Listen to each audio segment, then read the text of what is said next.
Tidak banyak orang yang berani mengkritik figur paling berpengaruh dalam hidupnya sendiri. Apalagi jika sosok itu adalah salah satu pengacara paling terkenal di Indonesia. Namun, itulah yang dilakukan Frank Alexander Hutapea. Di tengah sorotan publik, putra sulung Hotman Paris Hutapea memilih bersuara lantang karena merasa ada prinsip yang tidak lagi sejalan.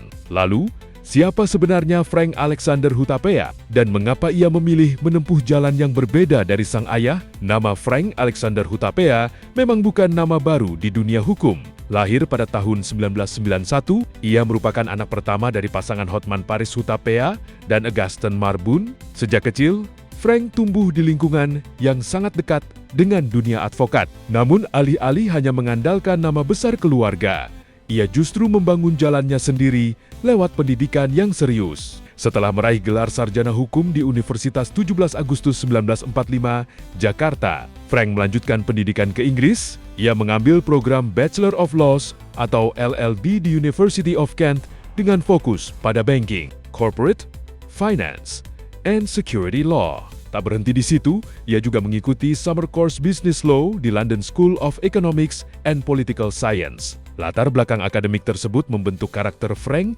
yang dikenal lebih tenang, sistematis, dan mengutamakan pendekatan teknis dalam menangani persoalan hukum. Gaya ini cukup berbeda dibandingkan karakter sang ayah yang selama bertahun-tahun dikenal sangat ekspresif dan aktif tampil di ruang publik. Memasuki dunia profesional, Frank juga memilih jalur yang tidak instan. Ia mengawali karier sebagai associate trainee di firma hukum internasional Hadinoto, Hadiputranto, dan Partners atau HHP. Pengalaman itu memberinya pemahaman mengenai standar kerja firma hukum berskala global. Frank memang sempat bergabung dengan Hotman Paris dan Partners dan menangani berbagai perkara. Namun, pada akhirnya ia mengambil keputusan besar dengan mendirikan kantor hukumnya sendiri, Frank Solicitors. Langkah itu menjadi penanda bahwa Frank ingin dikenal karena kualitas profesionalnya, bukan semata-mata karena menyandang nama belakang Hutapea. Kemampuannya juga mulai mendapat pengakuan. Pada awal tahun 2026, Frank dipercaya menjadi staf tenaga ahli Dewan Pertahanan Nasional di bawah Kementerian Pertahanan. Sebelumnya, ia juga sempat menjadi sorotan saat mendampingi karyawan Alfamart dalam perkara Undang-Undang Informasi dan Transaksi Elektronik yang ramai diperbincangkan pada tahun 2022. Dalam kasus tersebut, Frank tampil sederhana, fokus pada substansi hukum dan tidak banyak mencari perhatian publik. Namun, perhatian masyarakat benar-benar tertuju kepadanya ketika konflik terbuka dengan sang ayah mencuat pada Juli 2026. Perbedaan pandangan bermula ketika Hotman Paris memutuskan menjadi kuasa hukum mantan Jaksa Agung Muda bidang tindak pidana khusus Febri Adriansyah. Hotman menyatakan bahwa keputusannya didorong oleh idealisme, bukan persoalan materi. Di sisi lain, Frank memiliki pandangan berbeda. Lewat unggahan di media sosial, ia menyampaikan kritik yang cukup tajam. Menurut Frank, bantuan hukum seharusnya tidak berubah menjadi ruang pencitraan ataupun strategi membangun popularitas. Ia menilai ada hal-hal yang perlu dikembalikan pada esensi profesi advokat, yaitu menjaga integritas dan fokus pada kepentingan pencari keadilan. Unggahan tersebut langsung memancing perhatian publik. Banyak yang menilai keberanian Frank patut diapresiasi karena berani menyampaikan pandangan meski ditujukan kepada ayahnya sendiri. Tidak sedikit pula yang menganggap perbedaan pendapat ini menunjukkan bahwa hubungan keluarga tidak selalu berarti harus memiliki pandangan yang sama dalam menjalankan profesi. Di sisi lain, muncul pula berbagai spekulasi dari warganet mengenai penyebab konflik tersebut. Ada yang menduga persoalan ini hanya perbedaan prinsip profesional, sementara yang lain mencoba menghubungkannya dengan berbagai faktor lain. Namun hingga kini, semua itu masih sebatas opini publik yang belum memiliki kepastian. Yang membuat banyak orang semakin terkejut adalah pengakuan Frank bahwa dirinya sudah tidak berkomunikasi dengan sang ayah selama kurang lebih 1 tahun.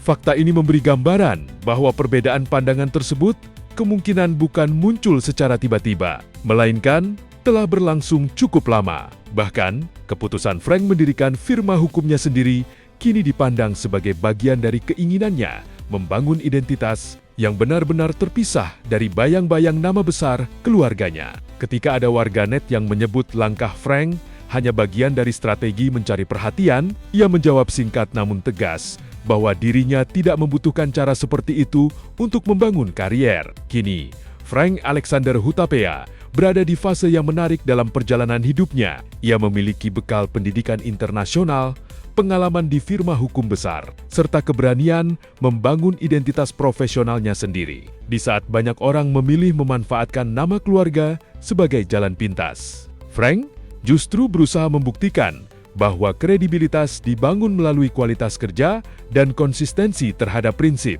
Apakah pilihan itu akan membuatnya semakin bersinar di dunia hukum? Waktu yang akan menjawab. Namun satu hal yang sudah terlihat jelas, Frank Alexander Hutapea sedang berusaha menunjukkan bahwa seorang advokat tidak hanya dinilai dari seberapa besar sorotan kamera yang mengarah kepadanya, tetapi juga dari seberapa teguh ia memegang prinsip yang diakininya. Jelas bahwa seseorang mau ditetapkan sebagai tersangka, apalagi dipermalukan, minimum dipanggil dulu, dipanggil saksinya dulu. Kalau kau nggak tahu pasalnya, lu berhenti jadi wartawan. Tidak ditahan karena memang Anda sudah melihat sendiri. Anak SD pun mengatakan bahwa itu bukan tindak pidana, belum ada bukti. Yang paling penting kalian bertanya. Kalau Anda punya nyali bertanya, tanya kepada Kapolri. Hei, kenapa nggak nanya Pak Prabowo dulu sebelum melakukan ini terhadap tangan kanan dari yang dibanggakan oleh Presiden Prabowo? Tanya. Saya baru tahu tidak ada izin. Itu bayangkan coba. Seorang kebanggaan dari ini, lihat nggak foto ini, kebanggaan dari presiden, dan sudah mengembalikan ke negara 430 triliun, belum lagi transfer prasi yang begitu besar yang tidak pernah disentuh sebelumnya, begitu saja dipermalukan. Ada apa? Tanya. Makanya malam ini kalian langsung ke Mabes Polri tanya, kalau kau bukan pengecut. Bagi follower saya yang merasa kok Hotman sekarang jadi begitu, yang semula 95% sebagai pengagum saya, silahkan gua ambil resiko itu. Tapi di mana logikanya? Seorang bawahannya presiden, ya, justru mentersangkakan, mempermalukan bawahan yang lain, yang adalah kebanggaan presiden yang telah mengembalikan uang kepada negara 430 triliun cash. Dengan cara seperti ini. Dengan cara tanpa diperiksa saksi, langsung bung. Anda jawab sendiri, ada apa? Memang tujuannya sudah terkabul, akhirnya dia mundur, sudah menang. Tapi hukum akan berjalan terus. Itulah background saya. Saya tidak rela marwah Bapak Presiden yang adalah klien saya 25 tahun sama adiknya Hasim. Saya tidak rela karena saya seorang pengacara, saya bebas ngomong. Jangan tanya saya cari muka. Saya tidak butuh uang-uang lagi, saya udah kaya raya.